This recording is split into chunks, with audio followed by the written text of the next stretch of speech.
Abogados. ¿Cuál fue la única prueba que parecía irrelevante hasta que destruyó todo el caso? Historia 1. Formaba parte de un equipo legal trabajando en un caso de lesiones personales, donde nuestro cliente afirmaba tener daños permanentes en la espalda tras una colisión por alcance. La otra parte ofrecía un pequeño acuerdo, diciendo que las lesiones estaban exageradas. Los registros médicos habituales, declaraciones de testigos y los informes del accidente no cambiaban la situación. Entonces, uno de nuestros asistentes legales notó algo extraño mientras revisaba la página pública de Facebook del demandante. Enterrada en su línea de tiempo había una foto de una despedida de soltero de un amigo, una imagen borrosa que mostraba a nuestro cliente en el aire, aparentemente haciendo un clavado tipo bomba en una piscina, con sello de fecha 6 semanas después del accidente. Sin etiquetas ni descripción. Pero los metadatos no mienten. Ni siquiera tuvimos que presentarla en el juicio. Simplemente la enviamos durante el proceso de descubrimiento. La otra parte retiró el caso silenciosamente 2 días después. Historia 2. Hace años trabajé en un caso de sucesión donde los hermanos de una mujer fallecida peleaban por su herencia. Todo parecía sencillo, hasta que uno de ellos insistió en que un juego de tazas de té tenía un valor especial para su hermana y que ella se lo había prometido. A nadie más le importaba. El juego parecía barato, como algo de $20 de Target. Pero al revisar la base de una de las tazas, había un pequeño compartimento oculto. Dentro, una tarjeta SD escondida. Esa tarjeta contenía documentos escaneados, cartas e incluso una nota escrita a mano, que detallaban su testamento real, completamente diferente al archivado. El testamento en archivo dejaba todo a un solo hermano. El oculto lo dividía en partes iguales e incluía una generosa donación a un refugio de animales local. Resultó que el hermano que encontró la taza era el único honesto del grupo. El juez validó la versión manuscrita. Esa taza destruyó todo el proceso. Historia 3. En un caso de fraude corporativo, defendíamos a un empleado junior, acusado de ser parte de un esquema de malversación.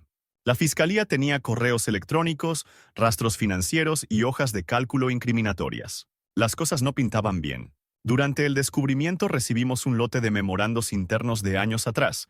Casi todos eran sobre logística aburrida. Pero uno tenía un plano adjunto de la oficina mostrando dónde se sentaba cada quien durante el periodo en cuestión. ¿Parece irrelevante? Pues nuestro cliente supuestamente fue visto accediendo a ciertos terminales que requerían proximidad al departamento de finanzas. Pero el plano mostraba que su escritorio estaba 2 pisos abajo, en un área de TI asegurada a la que no podía salir sin pase electrónico. Al comparar con los registros de acceso, se comprobó que ni siquiera estuvo cerca del área cuando ocurrió el fraude. El plano destruyó toda la línea temporal, y el caso completo. Historia 4. Estaba ayudando a un amigo, también abogado, con un caso de divorcio donde el esposo afirmaba no poder pagar pensión debido a pérdidas inesperadas en su negocio. Sus finanzas se veían ajustadas e incluso trajo a un contador. Pero durante la fase de descubrimiento de activos, recibimos un recibo borroso de una peluquería para mascotas. Mostraba un cargo de $200 por un día de spa para un perro llamado Muffin. El detalle es que no tenían perro. Resultó que Muffin era una palabra clave. El esposo usaba la cuenta del negocio para cubrir gastos de su novia secreta. Escondía dinero reportando pérdidas falsas, luego gastando a través de proveedores fantasma. Una vez que profundizamos, ese recibo llevó a docenas de otros. Restaurantes, hoteles, compras de diseñador, todos clasificados como gastos varios de negocio. Sus finanzas ajustadas colapsaron por completo. El juez lo castigó duramente por fraude y manutención. Historia 5. Defensa penal, Tribunal de Pueblo Pequeño. Mi cliente fue acusado de allanamiento en una ferretería durante la noche. No había huellas, pero había imágenes de vigilancia mostrando a alguien con sudadera y jeans, coincidiendo con su complexión y forma de andar. Caso cerrado, según el fiscal. Obtuvimos las grabaciones, y mientras las revisábamos, mi pasante notó algo pequeño. El sospechoso tomó un paquete muy específico de baterías durante el robo, un modelo raro usado en radios portátiles antiguos. Pedimos más imágenes, incluyendo las de horario diurno. Resultó que una semana antes del robo, un empleado, sin relación con el caso, fue visto abriendo esa misma caja de baterías, revisando el inventario y guardando un paquete detrás del mostrador. Solicitamos los registros internos y descubrimos que ese empleado marcó su entrada inusualmente temprano la mañana siguiente al robo. Lo confrontamos con el video y los detalles, confesó, admitiendo haber montado todo para encubrir otros robos. Mi cliente salió libre. Todo gracias a un paquete de baterías olvidado. Historia 6. Trabajé en un conflicto entre arrendador e inquilina. El dueño intentaba desalojar a una madre soltera por daños en la propiedad e incumplimiento de contrato. Presentó fotos de un apartamento destruido, agujeros en las paredes, baldosas rotas, alfombras sucias. Su testimonio era convincente, pero nuestra cliente juraba que el lugar ya estaba en ese estado cuando se mudó. No tenía checklist de ingreso ni documentación. Era su palabra contra la de él. Entonces encontramos un detalle extraño. Había publicado un video en TikTok el día que se mudó, mostrando a su niño bailando en el nuevo departamento. Era un clip de 15 segundos, mayormente enfocado en el niño, pero al fondo se veía claramente el mismo daño que el dueño decía que ella había causado. Los mismos agujeros, las mismas manchas, la misma grieta en la baldosa. Ese único video la salvó del desalojo y desató una contrademanda. Recuperó su depósito y recibió indemnización. Historia 7. Defensa en un caso de tráfico de drogas. Mi cliente fue detenido en una terminal de autobuses con una bolsa de gimnasio llena de pastillas de éxtasis. Su defensa era identidad equivocada. Afirmaba que la bolsa no era suya. La fiscalía se rió. No tenía identificación, ni teléfono, ni explicación de cómo la bolsa terminó a sus pies. Pero durante el contrainterrogatorio, el oficial que lo arrestó mencionó casualmente que el sospechoso estaba masticando chicle Big Red cuando lo esposaron. Eso no aparecía en ninguno de los informes. Casi se me escapa.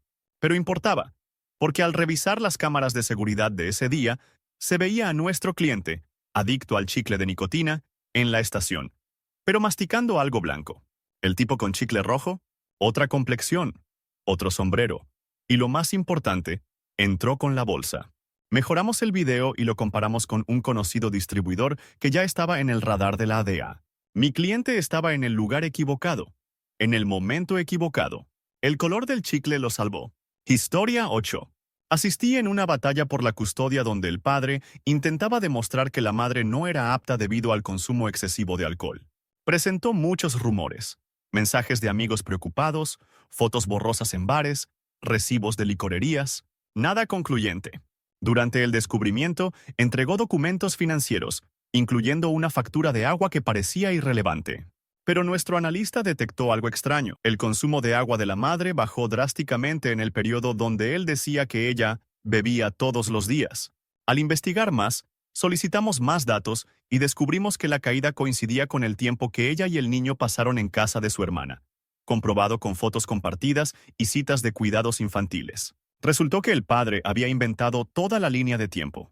Su mentira le costó no solo el caso, sino también los derechos de visita por perjurio. Historia 9. Demanda civil por accidente automovilístico. El demandante, un hombre de mediana edad, alegaba lesiones graves. No podía caminar más de una cuadra, ni levantar bolsas, ni trabajar. Reclamaba millones. Representábamos a la aseguradora. Él tenía informes de quiroprácticos, un médico empático y fotos del coche destrozado. Pero nada comprobaba su estado, hasta que encontramos la cuenta de Instagram de su perro. Sí, su Golden Retriever tenía una cuenta. ¿Y quién aparecía en un video, 2 meses después del accidente, corriendo por un sendero, lanzando palos y riendo? Exacto, él mismo, en plena forma. Los metadatos confirmaban la fecha. Imprimimos las capturas, las llevamos a mediación y vimos cómo su abogado se ponía pálido. El caso se resolvió en silencio, por unos $100. Historia 10. Caso de infracción de derechos de autor entre 2 desarrolladores de videojuegos independientes. Uno acusaba al otro de robar su historia y personajes. Había similitudes, mismo género, trama parecida, pero nada definitivo. Durante la revisión de pruebas, encontramos un archivo enterrado en el código del acusado. Se llamaba algo como Temp Narrative EB4 Backup. Dentro estaba una versión temprana del guión del juego, con frases idénticas, e incluso comentarios como modificar esta línea se parece mucho al borrador de Juego del demandante. Ese archivo no era solo una pistola humeante, era todo un arsenal. El abogado del acusado ni lo discutió. Se rindió al día siguiente. Esa copia de seguridad descuidada desmoronó meses de negaciones y testimonios expertos. Historia Once defendía a un hombre acusado de vandalizar una tienda durante una protesta. Las cámaras mostraban a alguien con ropa y complexión similares rociando pintura, pero el rostro estaba cubierto por capucha y mascarilla. La policía lo detuvo una cuadra más allá por tener una mochila parecida. En el juicio, la fiscalía presentó la mochila, negra, común, pero tenía un pin especial, una carita sonriente con cuernos de diablo. La fiscalía afirmó que coincidía con el del video. Lo que no notaron era que en el video, el pin estaba en la correa izquierda. En la vida real, mi cliente lo usaba en la derecha, porque la izquierda estaba rota y la había cosido meses antes. Lo probamos con fotos en redes y testimonio de un colega. Además, el verdadero vándalo no era zurdo. Mi cliente sí lo es. La posición del pin cambió todo el argumento. Caso desestimado en menos de una hora. Historia 12. Gestionamos una amarga disputa por herencia entre dos hermanas tras la muerte de su padre adinerado. Su testamento dejaba casi todo a la hija menor, mientras que la mayor, alejada y dolida, afirmaba que el padre había sido manipulado o que no estaba en pleno uso de razón. Todo indicaba un testamento válido. Papeles en orden, testigos, nada sospechoso. Entonces la hija mayor presentó un mensaje de voz borroso, grabado meses antes de su muerte. Al principio parecía inútil, ruido estático, difícil de entender. Pero lo mejoramos con un especialista en audio.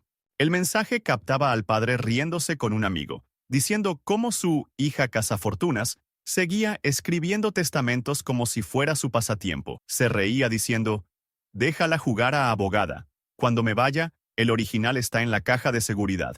La caja fue localizada, abierta, y dentro estaba el testamento real, dejando todo dividido equitativamente. Ese mensaje de voz, antes ignorado, volteó todo el caso. Historia 13.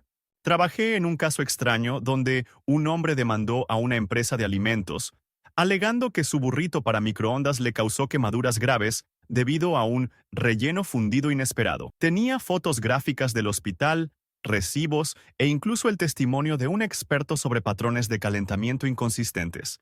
La empresa se preparaba para llegar a un acuerdo. Entonces, alguien del equipo legal pidió una muestra del microondas real utilizado, como dicta el protocolo. El demandante envió una foto, afirmando que era un aparato barato sin plato giratorio. Pero uno de nuestros pasantes notó que la marca del microondas en el fondo de una foto tenía un acabado espejado.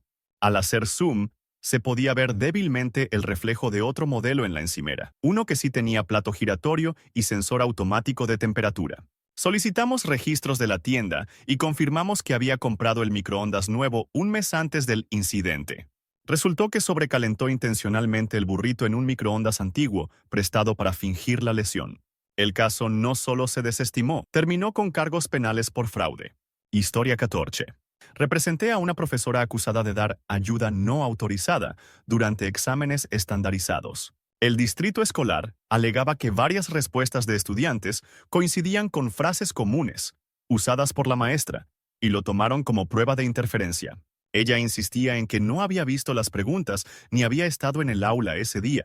Solicitamos los registros de entrada con la tarjeta de seguridad y descubrimos que había ingresado al edificio esa mañana, pero salió 15 minutos después por una emergencia familiar, lo cual había reportado por correo electrónico. Aún así, el distrito insistía, hasta que revisamos una presentación en PowerPoint de una clase de la semana anterior.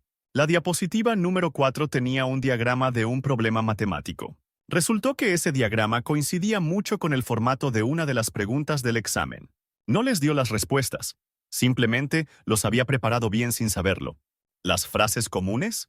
Eran expresiones estándar que usaba para enseñar esos temas desde hacía meses. Fue reincorporada con salario retroactivo y una disculpa pública. Todo gracias a una sola diapositiva del aula. Historia 15. Esta aún me hace reír. Un cliente fue demandado por supuestamente haber chocado con un coche de lujo estacionado, causando un rasguño largo y una abolladura. El otro conductor presentó fotos, presupuestos de reparación e incluso un testigo. El caso parecía cerrado. Pero había algo extraño en el daño. Revisamos las imágenes una y otra vez.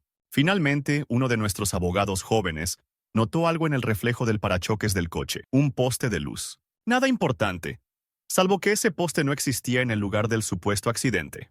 Recorrimos la ciudad hasta encontrar ese poste exacto, basándonos en la forma, la altura y los adhesivos visibles en el reflejo. El incidente real ocurrió en otra ubicación, una zona con cámaras de seguridad. Obtenemos las grabaciones, y efectivamente, el otro conductor había chocado con un poste al intentar estacionarse en paralelo. Se lo enviamos al abogado del demandante. Caso retirado a la mañana siguiente. Historia 16. Trabajé en un caso donde un propietario demandaba a un contratista por abandonar la remodelación del baño a medio terminar y cobrar por trabajo no finalizado. El contratista insistía en que estaba todo hecho, pero el dueño aseguraba que ni siquiera se había instalado la ducha. Todo era palabra contra palabra, hasta que obtuvimos la factura detallada del contratista, que incluía una línea por instalación de nicho de ducha personalizado. A simple vista parecía irrelevante, una de muchas cosas listadas. Pero entonces tuvimos una revelación. El nicho estaba registrado como instalado el 3 de mayo. Revisamos los metadatos de las fotos del teléfono de la propietaria y encontramos una selfie tomada ese mismo día frente al espejo. ¿El fondo? La pared donde debería estar el nicho mostraba solo vigas expuestas y aislamiento. Esa selfie, completamente ajena al conflicto, demostró que el contratista falsificó el informe de finalización. El juez ordenó el triple de indemnización bajo una ley estatal contra el fraude.